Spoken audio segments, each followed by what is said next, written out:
Alright, YouTube and Fallout community. So we have Nuka World coming out here pretty quick, within the next couple of hours or whatever for North America.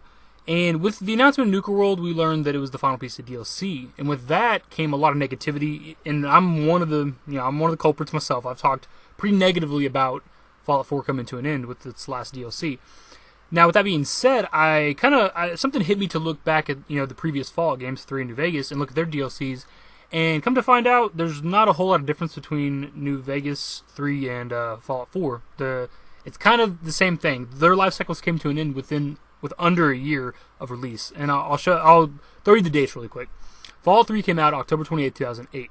The first DLC, Operation Anchorage, came out January 27, 2009. And then following that, The Pit came out March 24th. Broken Steel came out May 5th. Point Lookout came out June 23rd. And Mothership Zeta came out August 3rd. So from the release of Fallout 3 to its last DLC, Mothership Zeta, that was only 10 months. Fallout New Vegas came out October 19th, 2010. Its first DLC, Dead Money, came out December 21st, 2010. So that was, 2 months later. Followed that was Honest Hearts, came out May 17th, 2011. Then Old World Blues came out July 19th. Lonesome Road came out September 20th. And then Curious Stash and Gunner's Arsenal came out September 27th. So it's not really like an add-on, but they're still kind of a DLC thing. And from the release of Fallout New Vegas on October 19, 2010 to Lonesome Road, September 20th, 2011, that was 11 months. So that's just under a year. And with Fallout 4 came out November 10th, 2015. Its first DLC was Automatron, obviously, and came out March 22nd, 2016, followed by Wasteland Workshop, which was April 12th. Far Harbor, May 19th. Contraptions Workshop, June 2nd. Vault-Tec Workshop, July 26th. And then, of course, Nuka World, August 30th. And now, from the release of Fallout 4 to its final DLC, Nuka World, that's only 8 months. So you had 10 months with Fallout 3 for the life cycle of Fallout 3.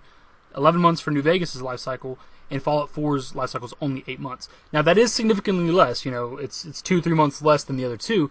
But all the same, what they did is they gave us 6 straight months of DLC. Yes, half of them were smaller DLCs that are focused on just settlements. Automatron had a little bit of a story, which was pretty cool. Far Harbor was amazing, obviously, and I'm sure Nuka World will be just as amazing. It looks a little out there, a little crazy, but in a good way, of course, because it's Fallout. It's got to be fun.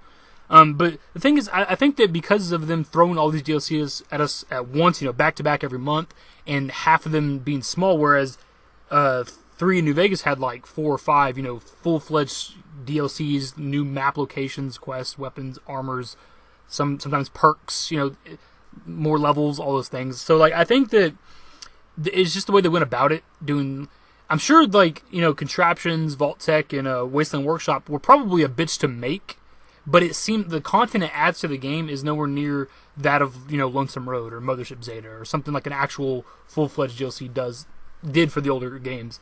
And so, I don't know, guys.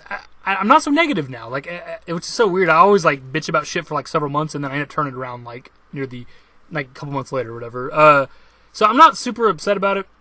It does suck, but I guess back when those games came out, it seemed like their life cycles were longer. I don't know why. I guess it did, because I think it's the gap between them, because they had several months between certain DLCs.